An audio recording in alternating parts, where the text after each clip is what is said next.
Les mégalithes sont étudiés pour la première fois au XVIIe siècle. On les attribue alors aux Romains. Au XIXe siècle, avec la montée du nationalisme, on considère que de telles constructions ne peuvent être que le résultat du génie de nos ancêtres celtes. C'est le début de la celtomania, propagande pour la grandeur celtique, qui transforme les dolmens en autels pour les sacrifices humains. Le mythe a un immense succès. Il est repris dans la littérature par Chateaubriand et même dans un opéra de Bellini.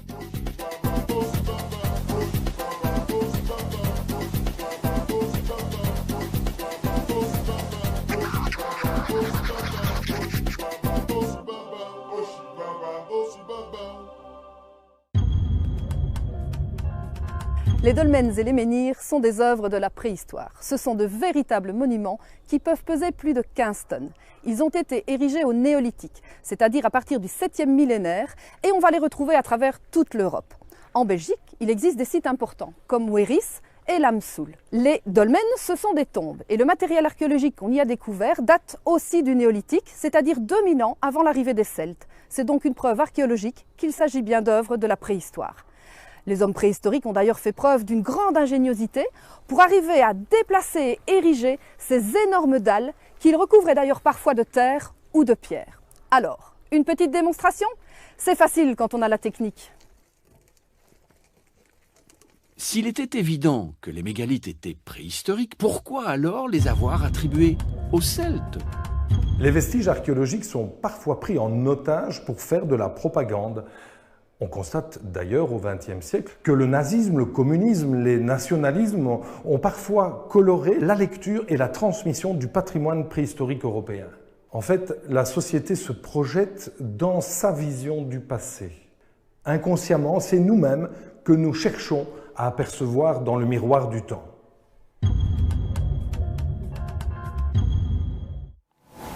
Alors la semaine dernière on parlait effectivement de cette pathologie qu'avait l'Européen avec l'histoire, à savoir ce côté un peu mythomane, à revoir l'histoire à chaque fois pour aller dans son sens, et visiblement c'était un outil de propagande. C'est de la propagande, c'est-à-dire là on voit les imposteurs, là on a affaire vraiment à des imposteurs. Alors il faut savoir que si vous prenez maintenant l'anthropologie avec l'histoire des hominidés, vous comprenez bien que ce qu'on vous raconte sur l'homme de Cro-Magnon et l'homme de Néandertal, c'est totalement faux, parce que ça rentre dans le même cadre de propagande et de mythomanie historiographique. Pourquoi ? Parce que premièrement, tout le monde sait qu'au musée de paléontologie de Monaco, l'homme de Grimaldi, c'est un Africain, et c'est le premier habitant de la France. Et c'est le premier habitant de l'Europe. Et que même lorsqu'on a demandé à l'artiste de représenter donc cet individu, donc on appelle le nigricien véritablement, il a représenté un Africain. Vous voyez ? Bon. Mais comme ça ne plaisait pas à certains, ils ont transformé tout cela en l'homme de Cro-Magnon. Le problème, c'est que la mensuration du squelette de l'homme de Cro-Magnon ne diffère pas de l'homme de Grimaldi. Et il y a quand même des documents qui montrent bien qu'ils sont très embêtés de voir que de part et d'autre de la Méditerranée, on trouve des squelettes qui se ressemblent et qui sont des squelettes totalement africains. Bon. Maintenant, il y a une autre problématique, c'est ce fameux homme de Néandertal. C'est une supercherie qui est stratosphérique. Pourquoi ? Tout le monde sait que tous les hominidés viennent d'Afrique. Donc, dire que le moderne africain, c'est-à-dire l'homme moderne qui a quitté l'Afrique, a rencontré pour la première fois le Néandertal quand il est arrivé en Europe, c'est faux. Parce que les Néandertaliens, étant originaires d'Afrique, ils ne sont pas tous partis. On sait très bien que l'homme moderne, c'est un groupe humain qui est parti, mais la majorité est restée sur le continent africain. Donc il en va de même pour le Néandertal. Donc il faut savoir que l'humanité moderne africaine a côtoyé beaucoup d'espèces qui n'étaient pas des espèces aussi abouties que son espèce. Mais la chose qui est extraordinaire, c'est qu'on vous présente un Néandertal blanc, alors que le Néandertal a toujours été africain. Est-ce que vous voyez l'affaire ? On va mettre des faux cheveux sur des crânes, on va vous faire des peintures qui représentent des blancs, enfin des histoires à dormir debout, alors que tout le monde sait très bien que c'est faux. Vous voyez ce que je veux dire par là ? C'est au-delà du réel. Maintenant, on vient vous dire que le moderne africain qui est parti en Europe aurait eu 4%, écoutez l'affaire, 4% de gènes partagés avec le Néandertal, qui fait que ce mélange qui n'aurait pas eu en Afrique, alors imagine l'affaire, il faut comprendre l'affaire, parce que là, on a affaire à des gens qui sont malades, des malades mentaux. Vous avez en Afrique tous les types d'hominidés. Mais ils ne se parlent pas, ils ne discutent pas entre eux, il n'y a rien. Visiblement, ils ne se rencontraient pas. Mais lorsqu'ils arrivent à l'extérieur de l'Afrique, c'est là qu'il y aurait une mixité à hauteur de 4%. Et ce qui est extraordinaire, c'est voir Sandé Pabo, qui est un grand généticien, rentrer dans des histoires, je dirais, qui sont assez surprenantes. Parce que si je vous donne 1 litre d'eau et je vous donne 4% de grenadine, essayez de trouver 4% de grenadine dans 1 litre d'eau. Il faut bien voir qu'on raconte quand même des histoires de dormir debout. Maintenant, la problématique, c'est quoi exactement à ce niveau-là? C'est que l'espèce caucasienne n'est à l'origine d'aucune invention. Rien, zéro. Et pourquoi tout le monde le sait? Parce que les conditions climatiques, qui étaient celles de la glaciation, ne lui ont pas permis de rentrer en phase d'observation du fonctionnement de la nature. Ce sont des gens qui vivaient dans des grottes. Et c'est dans ce problème de grotte où on a défendu sa grotte contre celui qui venait, c'est-à-dire on a réduit vraiment au caractère le plus primitif ce qu'on appelle la notion d'accueil de l'autre, qui fait que le comportement de l'Européen est toujours indexé à son comportement de l'époque quand il vivait dans les grottes. Et je tiens quand même à rappeler que les grottes existent jusqu'à aujourd'hui. Moi je suis allé voir un certain nombre de nos grottes parce que les choses sont là, c'est-à-dire on n'a pas détruit les grottes sont là. Vous voyez? Donc ça c'est important de le souligner. Maintenant, concernant l'attaque qui a été faite au professeur Cheikh Anta Diop, vous savez que, moi je vais vous dire un certain nombre de choses parce qu'il faut bien comprendre la chose. C'est vraiment petit, c'est vraiment très petit. Moi qui ai eu l'occasion de m'entretenir sur la question avec la direction de l'UNESCO, vous savez qu'il s'est posé une problématique très simple dans les années 60, c'est que l'Afrique était le seul continent qui n'avait pas de livre d'histoire. Et qu'il était important de pouvoir rédiger ce qu'on appelle l'histoire générale de l'Afrique depuis l'apparition des premiers hominidés jusqu'à la période contemporaine. Est-ce qu'on allait s'enfermer, je dirais, dans une discussion africo-africaine?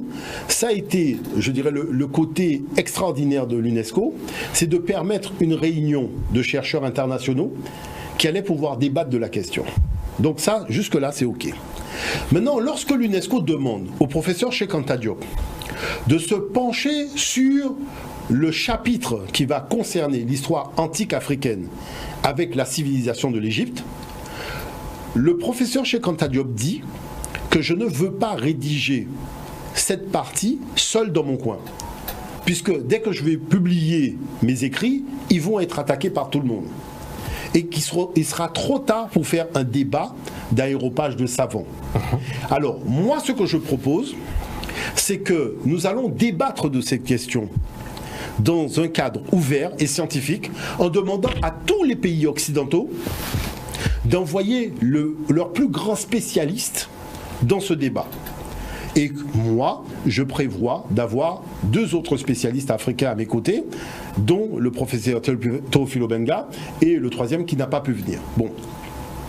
Maintenant, il dit qu'il faut donner 1 an d'avance aux spécialistes pour qu'ils aient le temps de retenir cette date-là dans leur agenda et pouvoir effectuer leur déplacement et faire préparer leur intervention dans le cadre du débat.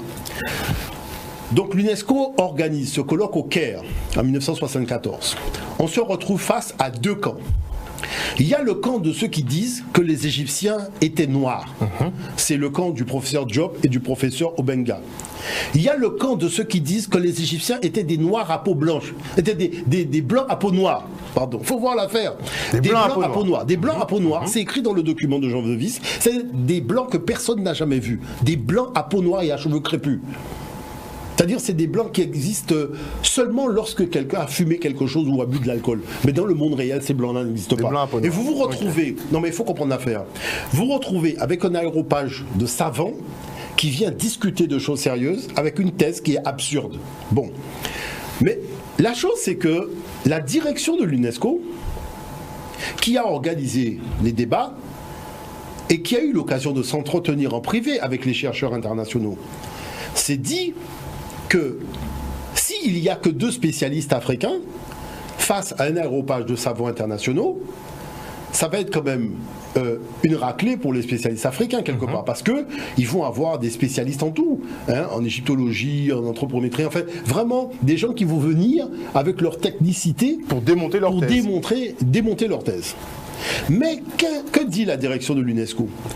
Dès que le débat a commencé, alors qu'ils pensaient que les Occidentaux avaient des arguments sérieux, c'est-à-dire avaient des éléments probants, c'est-à-dire des fouilles archéologiques, des preuves scientifiques, des tests d'ADN, des choses comme ça, qu'est-ce qu'on se rend compte? Ils se rendent compte que, en fait, ils n'ont rien. C'était de l'idéologie. Et lorsque le professeur Diop et le professeur Obenga ont commencé à matraquer, ils ont été complètement déstabilisés. Et moi, je vais vous poser une question. Vous imaginez bien que le colloque du Caire a été enregistré. Où est l'enregistrement des échanges? Vous comprenez bien que le colloque du Caire a été filmé. Où se trouve le film du colloque du Caire? Pourquoi on cache? Pourquoi tout cela est caché? Puisqu'on dit que c'est un imposteur. Montrez les documents. Voilà que ces gens-là ont pris une raclée au colloque du Caire. Il y a eu le colloque de Barcelone auquel le professeur Obenga a participé, où il a mis une raclée. Il y a eu un autre colloque en Afrique à Dakar où ça a été encore une raclée. Et qu'est-ce qui s'est passé? Il s'est passé que lors des colloques internationaux, parce que vous savez, l'attrait de l'Égypte antique, d'une façon générale, auprès des Occidentaux. Hein, mais on voit avec l'exposition de Toutankhamon qui est la plus grande expo de tous les temps. Grande exposition. Donc bon. C'est l'Égypte qui fait la une de pratiquement tous les journaux de vulgarisation scientifique. Donc il y a un attrait important. Donc il y a beaucoup de débats. Mais quand on dit c'est normal que les spécialistes africains soient présents parmi les intervenants à tous ces débats, y compris les émissions de télévision sur les chaînes de télévision françaises, parce qu'il y a eu des lettres qui ont été faites. Il existe des lettres de refus de participation des égyptologues africains aux débats qui ont eu lieu sur les chaînes nationales françaises sur la problématique de l'histoire de l'Égypte. Vous voyez ce que je veux dire par là? Donc, à partir de là, vous vous posez la question, mais qui est l'imposteur en fait en réalité?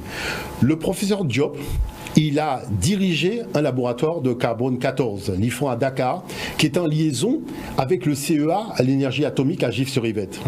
Il a été membre du comité scientifique donc à l'UNESCO pour la rédaction de la collection Histoire de général de l'Afrique, et même les projets de l'UNESCO contre le racisme, le professeur Cheikh Anta Diop y a pris part, puisqu'il a participé à des colloques contre le racisme. Vous voyez? Et sans compter le fait que sa thèse de doctorat d'État, il l'a eu à Paris. Donc on a quand même des gens qui ont eu l'opportunité, je pense à des gens comme Yoyot, qui dit qu'il était là, mais la chose c'est que tous les spécialistes étaient là, c'est-à-dire les gens qui comptaient en matière d'égyptologie étaient là, qui sont toujours reconnus jusqu'à aujourd'hui, et le professeur Cheikh Anta Diop et le professeur Obenga leur ont mis une raclée. Est-ce qu'après ça, vous avez eu un article du professeur Diop dans Historia, dans Sciences et Vie, Sciences et Avenir, ou n'importe quel magazine, où on leur a donné la parole parce qu'ils ont été les vainqueurs d'un colloque international, un colloque scientifique? Non. On a interdit aux étudiants de citer les thèses de Diop ou de citer Diop dans leurs thèses. Quand Diop marchait sur un trottoir à Paris, les gens traversaient la rue parce qu'il ne fallait pas être vu à côté de Cheikh Anta Diop. Vous voyez l'affaire? Vous avez vu Aimé Césaire qui a dit oui, c'est le livre qui comptera le plus pour l'avenir de l'Afrique, mais les thèses de Diop n'ont pas été enseignées en Martinique. Alors moi je vais vous poser une question. La question c'est si Césaire était révolutionnaire. Vous voyez l'affaire? Il a été enseigné dans tous les pays africains. Même quand il y a eu les indépendances, il a été enseigné. Bon, en tout cas, ces textes... Mais Diop était beaucoup trop controversé pour être... n'a pas été intégré au cursus universitaire ni avant les indépendances ni après les indépendances. Donc ses propos étaient trop dangereux peut-être. Et c'est pas un point, c'est un scientifique, c'est-à-dire que il est spécialiste du carbone 14, il vous donne des dates, des datations, des choses précises. Donc il y a quelque chose dans cette affaire-là qui est de l'ordre de la mauvaise foi. Vous voyez ce que je veux dire par là? Qui est de l'ordre de la mauvaise foi. Et aujourd'hui où la jeunesse africaine se pose la question de ses origines historiques et adhère et comprend et est capable de défendre techniquement les thèses de Cheikh Anta Diop, parce qu'à l'époque ils étaient deux, maintenant on est très nombreux. Vous voyez ce que je veux dire par là? Donc les choses sont pliées d'avance parce que des spécialistes en égyptologie on en a beaucoup. Donc c'est ce qui fait qu'aujourd'hui il ne reste plus que le monologue historiographique et le fait de raconter des imbécilités à la télévision. C'est ça le problème de fond. On se quitte pour une petite